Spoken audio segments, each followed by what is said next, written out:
പരാതി കൊടുത്തു, ആ പരാതിയിന്മേൽ കേസുമായിരിക്കുകയാണ്. പക്ഷേ ഇപ്പോഴും ആ ബ്ലാക്ക് മെയിൽ വാദത്തിൽ നിന്ന് വിട്ടുമാറാനോ അല്ലെങ്കിൽ സ്വയം ഇപ്പോൾ വഹിക്കുന്ന പദവികൾ ഒഴിയാനോ മുകേഷ് തയ്യാറാകുന്നില്ലല്ലോ. എങ്ങനെയാണ് ഇതിനെ കാണുന്നത്?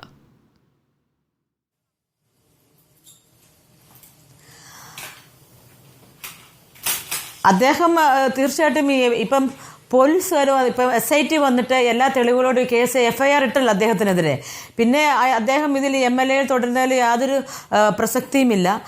ഒന്നാമതായിട്ട് ഞാൻ മാത്രമല്ല അദ്ദേഹത്തിനെതിരെ കംപ്ലൈൻറ്റ് കൊടുത്താക്കുന്നത്, വേറെ സ്ത്രീകൾ ഇനി കംപ്ലൈൻറ്റ് കൊടുത്തിട്ടുണ്ട്. ഇനി കൊടുക്കാത്തവർ ഒരുപാട് പേരുണ്ടായിരിക്കാം. അപ്പോൾ ഇനിയും പെൺകുട്ടികൾ ഇനിയും മുന്നോട്ട് വന്നുകൊണ്ട് തന്നെ ഇരിക്കും. അത് FIR ഇട്ടാലും ഇനിയും ഇവരെക്കുറിച്ച് ഇനിയും ഒരുപാട് പേര് വരുമെന്നാണ് ഞാൻ പറയുന്നത്. അപ്പോൾ ഇതിൽ പുള്ളിക്കാരൻ്റെ ഇഷ്ടമല്ലല്ലോ, ഇത് പാർട്ടിയല്ലേ തീരുമാനിക്കേണ്ടത്. അവർ ആരാണ് ഇങ്ങനെ ഒരു MLA സ്ഥാനത്ത് വേണ്ടതെന്ന് പാർട്ടിയും നമ്മുടെ സർക്കാരും ജനങ്ങളും അല്ലേ തീരുമാനിക്കേണ്ടത്. പുള്ളിക്കാരൻ്റെ സ്വന്തം ഇഷ്ടമല്ലല്ലോ. ആണോ? എനിക്കറിയില്ല. എനിക്കിപ്പോൾ രാഷ്ട്രീയത്തെക്കുറിച്ച് എനിക്ക് അത്രയൊന്നും അറിയത്തില്ലാത്തതുകൊണ്ട് ഞാൻ ചോദിക്കുകയാണ്. പിന്നെ ബ്ലാക്ക് മെയിലിനെ കുറിച്ച്, ബ്ലാക്ക് മെയിലിൽ ഞാൻ ഇന്നലെയൊക്കെ പറയുന്നുണ്ട്, നമുക്കൊരു സാധാരണ സ്ത്രീക്ക് എങ്ങനെ ഒരു MLAനെ ബ്ലാക്ക് മെയിൽ ചെയ്യാൻ പറ്റും. അത് 2 വർഷം മുമ്പ് ബ്ലാക്ക് മെയിൽ ചെയ്തെങ്കിൽ എനിക്ക് തെളിവുകളും ഉണ്ടെന്ന് പറയുകയാണെങ്കിൽ എന്തുകൊണ്ട് അദ്ദേഹം അത് കേസെടുത്തില്ല? അതാണ് എനിക്ക് മനസ്സിലാകാത്തത്. കേസെടുക്കണ്ടേ? അദ്ദേഹം പറയുന്നത് അദ്ദേഹത്തിന്റെ കൈവശം തെളിവുകളുണ്ട്. നിങ്ങൾ സംസാരിച്ചതിന്റെ അതുപോലെ തന്നെ സന്ദേശങ്ങൾ അയച്ചതിന്റെ ഒക്കെ തെളിവുകളുണ്ടെന്നാണ് പറയുന്നത്. അങ്ങനെ എന്തെങ്കിലും ഉണ്ടോ? നോ. ഞാൻ പുള്ളിക്കാരോട് സംസാരിച്ചിട്ട് ഇപ്പം 2015 ശേഷം നാടകമേ ഉലകം എന്ന സെറ്റിൽ മാത്രമേ അദ്ദേഹത്തെ സംസാരിച്ചത്. അതിനുശേഷം ഇന്നുവരെ അദ്ദേഹത്തിൻ്റെ സ്വരം കേട്ടിട്ടുമില്ല. ഫോണിൽ ഞാൻ സംസാരിച്ചിട്ടുമില്ല, നേരിട്ട് കണ്ടിട്ടില്ല. അപ്പോൾ ഈ പറയാനുള്ളൂ. അപ്പോൾ ഈ 2022 ഫോൺ വിളിയൊക്കെ അദ്ദേഹം ഉണ്ടാക്കി പറയുന്നതായിരിക്കും.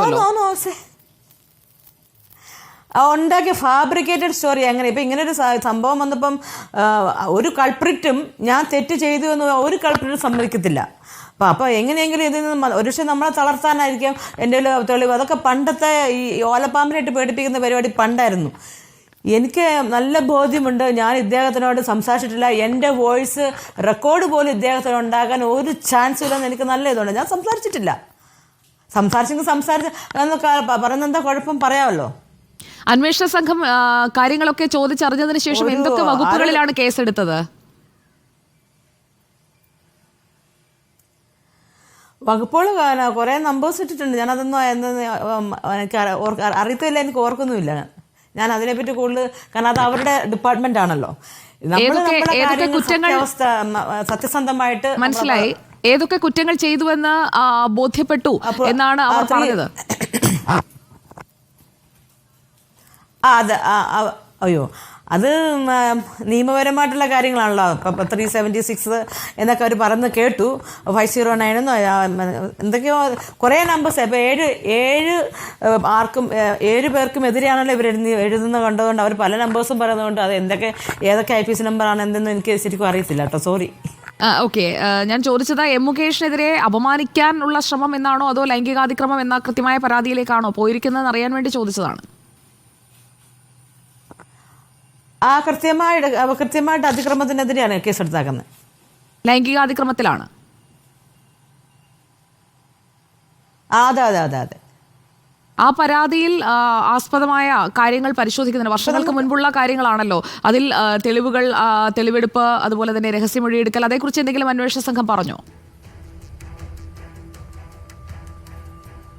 രഹസ്യമൊഴിക്കൊക്കെ നമ്മൾ പോകണം. ഇപ്പം നമ്മൾ അതിനൊരു പ്രൊസീജിയർ ഉണ്ടല്ലോ. ഒരു കേസ് എടുക്കുമ്പോൾ അതിനൊരു പ്രൊസീജിയർ ഉണ്ട്. അപ്പോൾ ആ പ്രൊസീജിയർ എല്ലാം നമ്മൾ പോകേണ്ടി വരും.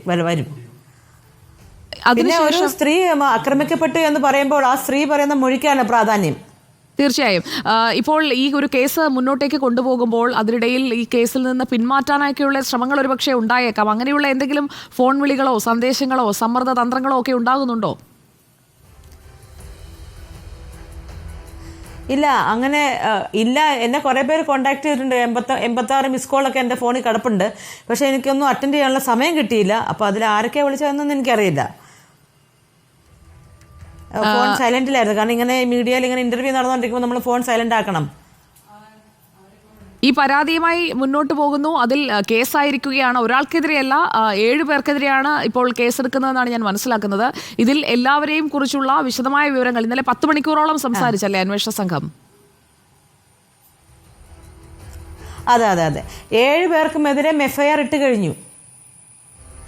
ഈ കാര്യത്തിൽ, അതായത് അന്വേഷണ സംഘത്തിന് പൂർണ്ണമായും നിങ്ങൾ മാധ്യമങ്ങളിലൂടെ പറഞ്ഞ കാര്യങ്ങൾ നമ്മളോടും സംസാരിച്ചതാണ്, അക്കാര്യങ്ങളെല്ലാം പൂർണ്ണമായും അവർക്കും ബോധ്യപ്പെട്ടോ? എല്ലാം ബോധ്യപ്പെട്ടു. എല്ലാ തെളിവുകളും എൻ്റെ ഉണ്ടായിരുന്നു. ഹാർഡ് ഡിസ്കും അതിൽ കമ്പ്യൂട്ടറിലും എല്ലാം എനിക്കൊണ്ട് എന്തെല്ലാം ആവുന്നു അതെല്ലാം ഞാൻ അവരെ കാണിച്ചു കൊടുത്തു. അവർക്ക് ബോധ്യമായിട്ടുണ്ട്. അങ്ങനെ കൃത്യമായ തെളിവുകൾ കൂടി അന്വേഷണ സംഘത്തിന്റെ പക്കലേക്കുണ്ട്. ഇനിയിപ്പോൾ ഈ അന്വേഷണത്തിൽ നിന്ന് പിന്മാറാൻ സാധിക്കുന്ന ഒരു സാഹചര്യമില്ല. മാത്രമല്ല, കേസ് കൃത്യമായി മുന്നോട്ട് പോകുമെന്നുള്ളൊരു ഉറപ്പാണോ അവർ നൽകിയത് താങ്കൾക്ക്? തീർച്ചയായിട്ടും നമുക്ക് സർക്കാർ നമുക്ക് ഇത്രയും വലിയൊരു പിന്തുണയും നമുക്കൊരു സപ്പോർട്ടും നമുക്കുള്ളപ്പോൾ നമ്മൾ ഇരയായവരല്ലേ, നമ്മളെന്തിനാ പുറകോട്ട് പോണത്? കുറ്റം ചെയ്തവര് എന്തായാലും അവർക്ക് അത് ശിക്ഷിക്കപ്പെടണം. എന്നെ പുറത്തേക്കും ഉപ്പ് തിന്നാൻ വെള്ളം കുടിക്കണം. പിന്നെ ഞാൻ ഇരയായിപ്പെട്ട ഒരാളാണ്. ഞാൻ അനുഭവിച്ച വേദന ഈ 13 വർഷം ഹൃദയത്തിന്റെ ഉള്ളിൽ വിങ്ങിപ്പൊട്ടുകയായിരുന്നു. ആരോട് ഷെയർ ചെയ്യും? ഇത് നമുക്ക് പറയും. ഇവർക്കെതിരെ എങ്ങനെ ആക്ഷൻ എടുക്കും? ആരോടെ? ഇപ്പം അമ്മയിലൊരു സ്ത്രീ സാന്നിധ്യം ഉണ്ടായിരുന്നെങ്കിൽ നമുക്ക് അവരോട് ബോധിപ്പിക്കായിരുന്നു. അവിടെയെങ്കിലും പോയി പറയാറുണ്ട് ഇങ്ങനെ. പക്ഷേ അവർക്കും ഇങ്ങനെ അറസ്റ്റഡ് ആയിട്ടുള്ള ഒരു സിറ്റുവേഷനാണ്. കാരണം അവർക്ക് അത്ര ഇൻഫ്ലുവൻസ് ഉണ്ട്. ഉണ്ടായാലും ആർക്കും എല്ലാവരും പറഞ്ഞിട്ട് കാര്യമില്ല. നമ്മൾ ഇന്നെടുത്ത് പറഞ്ഞിട്ട് എന്ത് ചെയ്യാൻ, ഇതിനൊക്കെ നടപടിയെടുക്കും എന്നുള്ളൊരു വിഷമത്തിലായിരുന്നു. പക്ഷെ ഇപ്പോൾ സർക്കാരിൻ്റെ ഒരു അവരുടെ ഒരു പിന്തുണയാണ് ഇപ്പോൾ ഞങ്ങൾക്ക് സ്ത്രീകളെല്ലാം മുൻപോട്ട് വരാൻ കാരണം. അപ്പോൾ തീർച്ചയായിട്ടും അവർ തന്നെ പറഞ്ഞില്ല നമുക്ക് നീതി തരും എന്ന് പറയുമ്പോൾ നമ്മൾ എന്തിനു പുറകോട്ട് പേടിച്ച് നിൽക്കണം. ഇപ്പോൾ 7 പേർക്കെതിരെ പരാതി കൊടുത്തതിൽ 4 പേരും വമ്പന്മാരാണ്.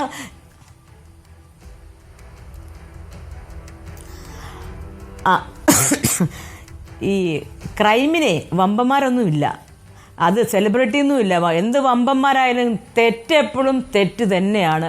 നിയമത്തിൻ്റെ മുമ്പിൽ അവർ വന്ന് നിന്നേ പറ്റുള്ളൂ. നിയമം വേറെ, രാഷ്ട്രീയം വേറെ. അതുകൊണ്ട് വമ്പന്മാരിനൊന്നും ഇവിടെ ഒരു പ്രസക്തിയില്ല. വമ്പന്മാരൊക്കെ അത് അവിടെ അങ്ങ് വെച്ചാൽ മതി. ഇത് അന്തക്കാലമല്ല, ഇത് ഇന്തക്കാലം. ഇതൊരു ന്യൂ ജെന്നിൻ്റെ കാലമായി മാറിക്കഴിഞ്ഞു. ഇത് ഒരു നിയമത്തിൻ്റെ കാലമായി മാറി. നല്ലൊരു ഭരണഘടന ഇപ്പം നമ്മുടെ ഫ്രണ്ടിലോട് നമുക്കിപ്പോൾ ഇന്ന് സൊസൈറ്റി വന്നിട്ടുണ്ട്. ജനങ്ങൾക്ക് നല്ലൊരു ജീവിതം, സമാധാനപരമായിട്ടൊരു ജീവിതം ആണ് ഇപ്പോൾ മുൻപോട്ട് കൊണ്ടുപോകാൻ പോകാൻ വേണ്ടി എല്ലാ നമ്മുടെ നിയമത്തിന്റെ ആൾക്കാരും നമ്മുടെ ഭരണഘടനയൊക്കെ ഇത്രയും സർക്കാരിൽ വിശ്വാസമുള്ളത് കൊണ്ട് ഞാൻ ചോദിക്കുകയാണ്, എന്തുകൊണ്ടാണ് സർക്കാർ അങ്ങനെയാണെങ്കിൽ MLA സ്ഥാനം ഒഴിഞ്ഞു നിന്ന് ഈ കേസിനെ നേരിടാൻ ആവശ്യപ്പെടാത്തത്? ചലച്ചിത്ര നയരൂപീകരണ സമിതിയിലും ഇപ്പോഴും അംഗമാണ് മുകേഷ്. എന്തുകൊണ്ടായിരിക്കാം മാറ്റാത്തത്? ഓക്കെ, പക്ഷെ എല്ലാത്തിനും ഒരു പ്രൊസീജിയർ ഉണ്ട്. നമുക്ക് പെട്ടെന്ന് ഇപ്പം ഞാൻ ഇന്നലെയാണ് ഒരു തെളിവെടുത്തത്. ഇന്നലെ എൻ്റെ മൊഴി എടുത്തു. ഇനി അവർ അതിനെക്കുറിച്ചൊക്കെ അന്വേഷിക്കുകയൊക്കെ ചെയ്യേണ്ടല്ലേ? അപ്പോൾ അതിന് അവകാശം കൊടുക്കുക. എന്തൊക്കെയാലും നമുക്ക് അതായത് സർക്കാർ നമുക്കൊരു കോൺഫിഡൻസും അവർ നമുക്കൊരു ഇത് തന്നിട്ടുണ്ടെങ്കിൽ തീർച്ചയായിട്ടും അവർ അതിൻ്റെതായ രീതിയിൽ നടപടി എടുക്കുമെന്നുള്ള കാര്യത്തിൽ ഒരു സംശയവുമില്ല. പക്ഷെ നമ്മൾ അവർക്ക് കുറച്ച് ടൈം കൊടുക്കണം. ഇന്നലെയല്ലേ അവർ വന്നിട്ട് പോയതുള്ളൂ. ഈ തെളിവൊന്നും അവർക്ക് തന്നെ അന്വേഷിക്കാനും SITക്കായാലും എല്ലാം എല്ലാ തെളിവുകളും കൊണ്ടാണ് അവർ പോയേക്കുന്നത്. അപ്പോൾ നമുക്ക് ഇനിയും ഇപ്പം ഇത്രത്തോളം എത്തിയില്ലേ? എത്ര പെട്ടെന്നാണ്. ഞാൻ 2 ദിവസമായതേ ഉള്ളൂ ഞാനൊന്ന് ഈ കംപ്ലയിൻറ്റ് ഞാൻ ഫേസ്ബുക്കിൽ പോസ്റ്റ് ചെയ്ത് 2 ദിവസം മുമ്പാണ് പോസ്റ്റ് ചെയ്തത്. ദ നെക്സ്റ്റ് മൂവ്മെൻറ്റ് മീഡിയ വന്നോ, അടുത്ത മൂവ്മെൻറ്റ് എൻ്റെ SIT വന്നോ. SIT ഉടനെ തന്നെ എന്നെ കോൺടാക്ട് ചെയ്യും. പൂങ്കുഴലി മാഡം എന്നെ കോൺടാക്ട് ചെയ്ത് ഇന്ന ഇമെയിൽ എനിക്ക് DIGയുടെ ഇമെയിൽ ID തരികയും പൂങ്കുഴലി മാഡത്തിൻ്റെ ഇമെയിൽ ID തരികയും ഇതിലോട്ട് ഉടനെ പരാതി അയക്കാനൊക്കെ എത്ര ഫാസ്റ്റായിട്ടാണ് അവർ നമുക്ക്. തീർച്ചയായും അത് ഇപ്പോൾ നിങ്ങൾ വെളിപ്പെടുത്തിയതിന് പിന്നാലെ ഉണ്ടായ ഈ നിയമ നടപടി ഇതുപോലെ ഇവരുടെയൊക്കെ തന്നെ താങ്കൾ ഇപ്പോൾ പരാതി നൽകിയ ആളുകൾക്കെതിരെ കൂടുതൽ പേർക്ക് പരാതി നൽകണമെങ്കിൽ അതിനൊക്കെ ഒരു ആത്മവിശ്വാസം പകരുന്നതാണ് ഇപ്പോൾ ഉണ്ടാകുന്ന നീക്കങ്ങൾ എന്ന് കരുതുന്നില്ലേ? അതെ, തീർച്ചയായിട്ടും ഉണ്ട്. അപ്പം എനിക്ക് എല്ലാ സപ്പോർട്ടും ഇപ്പോൾ കിട്ടി. ഇപ്പം സർക്കാരിൽ നിന്ന് ഇപ്പം വളരെ ഫാസ്റ്റായിട്ടാണ് അവർ വന്ന് എല്ലായിടത്തും തെളിവെല്ലാം മൊഴി എല്ലാം എടുത്തുകൊണ്ട് പോയതിനു ശേഷം അവർ ആ സെയിം ഡേ തന്നെ അവർ FIR ഇട്ടില്ലേ? ഇത് കൂടുതൽ എന്താണ് ഇനി വേണ്ടത്? അവരുടെ കഴിയുന്നത് മാക്സിമമാണ് അവർ ചെയ്തിരിക്കുന്നത്. അല്ലാതെ അവിടെ FIR ഇടാൻ വരട്ടെ അവരൊന്നും നീട്ടിക്കൊണ്ട് പോയില്ലല്ലോ. അപ്പോൾ സർക്കാർ എപ്പോഴും നീതിയുടെ കൂടെയാണെന്നുള്ള ഒരു ബിഗ് പ്രൂഫാണ് ഇന്നലെ അവരിട്ട FIR. ഇത്ര എനിക്ക് പറയാനുള്ളൂ. ഓക്കെ, വളരെ നന്ദി പ്രതികരിച്ചതിന്. ഈ അന്വേഷണം തുടരട്ടെ, അതിന്റെ തുടർ പ്രക്രിയകൾ എങ്ങനെയാണ് എന്നതുകൂടി നമുക്ക് നോക്കാം.